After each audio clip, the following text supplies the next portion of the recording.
Vote മോഷണമെന്ന Rahul ഗാന്ധിയുടെ ആരോപണത്തിൽ അന്വേഷണം പ്രഖ്യാപിച്ച് കർണാടക സർക്കാർ. വോട്ടർ പട്ടിക ക്രമക്കേട് അന്വേഷിക്കാൻ നിയമവകുപ്പിന് മുഖ്യമന്ത്രി സിദ്ധരാമയ്യ നിർദ്ദേശം നൽകി.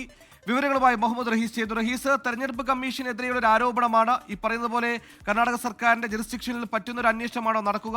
ഏത് തരത്തിലുള്ള അന്വേഷണമായിരിക്കും മുന്നോട്ട് കൊണ്ടുപോവുക? അങ്ങനെ നിയമ നടപടിയുമായി കർണാടക ഇറങ്ങുന്നു. ഇനി ഇന്ത്യ മുഴുവൻ ഇറങ്ങാനുള്ള സാധ്യത കൂടി തേടുന്നു കോൺഗ്രസ്.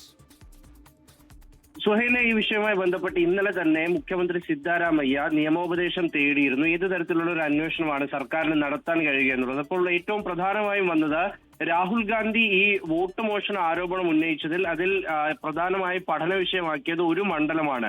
ബംഗളൂരു സെൻട്രൽ ലോക്സഭാ മണ്ഡലത്തിലെ മഹാദേവപുര നിയമസഭാ മണ്ഡലത്തിലെ 1,250,000 വോട്ടുകൾ കവർന്നെടുത്തു എന്നായിരുന്നു രാഹുൽ ഗാന്ധിയുടെ ആരോപണം. അതിൽ തന്നെ ഇരട്ട വോട്ടർമാർ, വ്യാജമായതോ നിലവിലില്ലാത്തതോ ആയ വിലാസത്തിലുള്ള വോട്ടർമാർ, ഒരു വിലാസത്തിൽ തന്നെ നിരവധി വോട്ടർമാർ ഉള്ളത്, അസാധുവായ ഫോട്ടോകളുള്ള വോട്ടർമാർ, ഫോം 6ന്റെ ദുരുപയോഗം, ഇതൊക്കെയാണ് രാഹുൽ ഗാന്ധി ആ മണ്ഡലത്തിൽ നിന്ന് പഠിച്ചത്. അപ്പോൾ ഇന്നലെ നിയമോപദേശം തേടിയപ്പോൾ ഈ ഒരു പ്രത്യേക മണ്ഡലത്തെ കുറിച്ച് അന്വേഷിക്കാൻ സർക്കാരിന് കഴിയും എന്നുള്ളൊരു നിയമോപദേശമാണ് അദ്ദേഹത്തിന് ലഭിച്ചത്. അതിനെ തുടർന്നാണ് ഇപ്പോൾ നിയമവകുപ്പിനോട് ഈ പ്രത്യേക മണ്ഡലത്തെ കുറിച്ച് അന്വേഷണം നടത്താൻ നിലവിൽ സിദ്ധരാമയ്യ ആവശ്യപ്പെട്ടിരിക്കുന്നത്. സമയബന്ധിതമായ അന്വേഷണം നടത്തി റിപ്പോർട്ട് നൽകണമെന്നാണ് ആവശ്യപ്പെട്ടിരിക്കുന്നത്. മാത്രമല്ല, സമാന ആരോപണം ഉയർന്ന മണ്ഡലങ്ങളെ കുറിച്ചുള്ള വിവരങ്ങൾ നൽകാൻ കൂടി ഈ ഘട്ടത്തിൽ മുഖ്യമന്ത്രി ആവശ്യപ്പെട്ടിട്ടുണ്ട്. അപ്പോൾ അങ്ങനെയാണെങ്കിൽ വ്യാപകമായി ഈ ലോക്സഭാ തെരഞ്ഞെടുപ്പിൽ 2024 ലോക്സഭാ തെരഞ്ഞെടുപ്പിലെ ഈ വോട്ടർ പട്ടിക പരിശോധിച്ചുകൊണ്ട് ഏതൊക്കെ മണ്ഡലങ്ങളിലാണ് കൂടുതൽ ക്രമക്കേടുകൾ നടന്നത് അവിടെയൊക്കെയും അന്വേഷണം വരാൻ സാധ്യതയുണ്ട്.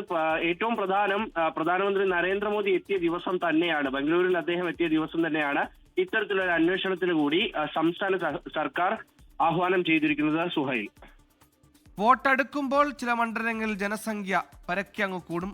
വോട്ടെടുപ്പ് കഴിഞ്ഞാൽ ആ ജനങ്ങളെ കാണാനും ഉണ്ടാകില്ല. അങ്ങനെ പലതരം ആരോപണങ്ങളാണ് ഉള്ളത്. അത് തെളിവുകൾ അക്കമിട്ട് നിരത്തിക്കൊണ്ടാണ് ഉയർത്തിയത്. ഇതിലാണ് ഇപ്പോൾ കർണാടക പോലീസ് നിയമോപദേശം തേടി ഈ സംഭവം അന്വേഷിക്കാൻ തയ്യാറെടുക്കുന്നത്.